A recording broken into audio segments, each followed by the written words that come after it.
नमस्कार जय जगन्नाथ। आसतु आज जानिबा केतोडी घरे रोषेई टिप्स जहाँ आम दैनंदिन कार्य बहुत उपकार आसीबो। चलतु जानिबा। 1 नंबर लेंबू चोपा को सुखाई गुंड करी सेथिरे किछि सर्फ मिसई जदि आमे बासन कुसन सफा करिबा ताहले बासन बहुत भलरे सफा हो जिवो एवं ता सहित किछि इटा गुंड भी मिसेइले आहुरी बहुत भल। लुण जदि हाथ रे लगी जाए ताको कौठी न पोछि ताको हाथ धोई देबा उचित। कहीं ना लुण को आमे सुखिला जगार यदि फोपाड़ा ताहले आम लुण अधिक बढ़ी था।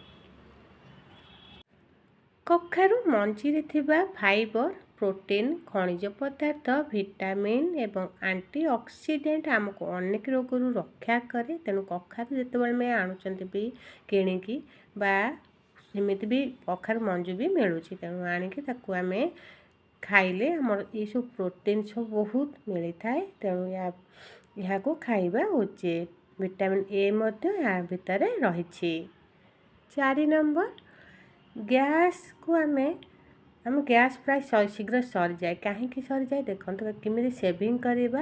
यदि आम कढ़ई बा कुकर भल भाव पानी रे पोछि तापर गैस लगाई तवा जल्दी गरम होता है। रोषेई समय घोड़णी देकी यदि रोषेई करवा खाद्य भी टेस्ट बढ़िया सहित शीघ्र मध्य रोषेई होता है एवं ता सहित गैस रे आमर कम खर्च हुए। गैस शीघ्र सरे नहीं।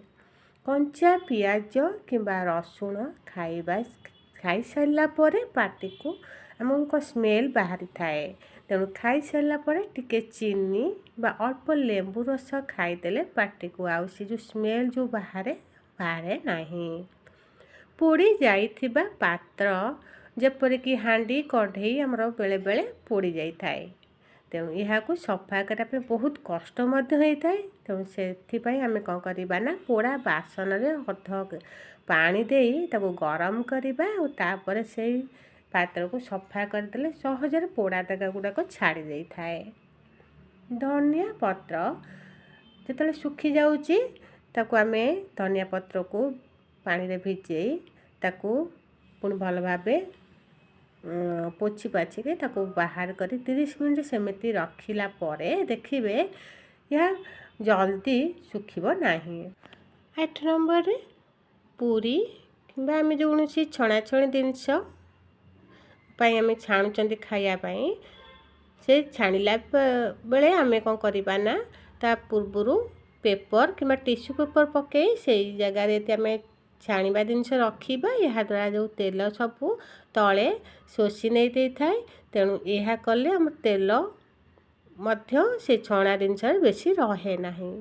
सुरक्षित रहिया पई गैस चूल्हा बंद करिबा परे गैस सिलिंडर स्विच मध्य बंद कर देबा उचित। यह बहुत सेफ्टी होता है। दोसा आण को लुण पकाइले और रखिले आण जल्दी खट्टा हो जाता है। तेणु जिते बेले आपण खायापी करुँच दोसा बनाऊँच से टाइम रे ही लुण पकईकि दोसा तैयारी करंतु। पूर्वरु कले आणटी खराब हो जाए आंबला हो जाए।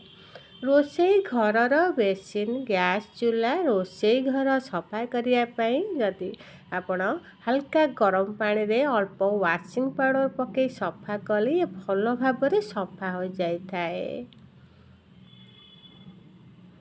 11 नंबर जदि तरकारी कला बेले कि कौन जिनस कला बेले तलू पोड़ी जाई बास्ना हुए तेबे से बास्ना को दूर करने कला जीरा और पान महुरी को हल्का भाजी गुंड करी से तरकारी बा से जो पोड़ा जिनस जो हो तले लगी जाइए पकईदेले 2टी जिनस मिसाया द्वारा पोड़ा बास्ना हो न थाए। 12 नंबर लुहा कढ़ई रे रोषेई करी खाइबा उचित नुहे। कौ जिनस ना लुहा कढ़ई रे आम प्रायतः छतु रोषेई करी खाइबा कथा नुहे। यह खाइबा द्वारा खाद्य शरीर पाई जो ये कला पड़ जाए ता सहित खाद्य शरीर पाई मत क्षति अटे। ଆମ୍ବ ଆଚାରରେ ହଳଦୀ ଏବଂ ଲୁଣ ଦେବା ପରେ ଯେଉଁ ପାଣି ବଳକା ରହିଯାଇଥାଏ ସେ ପାଣିକୁ କେବେ ବି ଆଚାର ଉପରେ ରଖନ୍ତୁ ନାହିଁ, କାରଣ ଏହି ପାଣି ଆଚାରକୁ ବହୁତ ଖରାପ କରିଦେଇଥାଏ।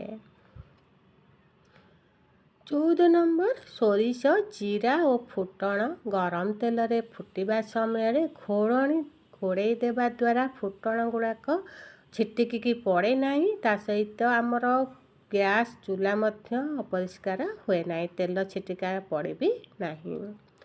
ଗୋଟା ଅଣ୍ଡାକୁ ବା କଞ୍ଚା ଲଙ୍କାକୁ ତେଲରେ ଫ୍ରାଏ କଲା ସମୟରେ ଇଏ ଯେଉଁ ଫୁଟିଥାଏ, ତେଣୁ ଏହାକୁ ଟିକେ ଟିକେ ଫୁଟେଇକି କଣା କରିଦେଇକି ଯଦି ଆମେ କରିବା ତାହେଲେ ଇଏ ତେଲରେ ଆଉ ଫୁଟିବ ନାହିଁ।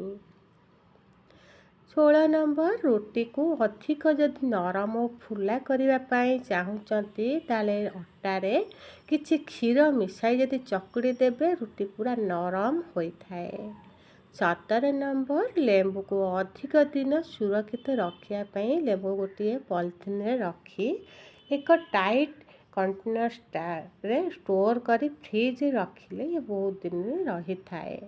ଅଦା, ରସୁଣ ଓ କଞ୍ଚା ଲଙ୍କାର ବଟାକୁ ଅଧିକ ଦିନ ଫ୍ରେଶ୍ ରଖିବା ପାଇଁ ଚାହୁଁଛନ୍ତି ଯଦି ସେଥିରେ ଅଳ୍ପ ସୋରିଷ ତେଲ ଓ ଅଳ୍ପ ହଳଦୀ ପକାଇ ରଖିଲେ ଇଏ ଅଧିକ ଦିନ ତାଜା ରହିଥାଏ। 19 ନମ୍ବର, ଘିଅ ସହିତ ଏହି 5ଟି ଜିନିଷ ଖାଆନ୍ତୁ ନାହିଁ। ଏହି 5ଟି ଜିନିଷ ହେଲା ଆମର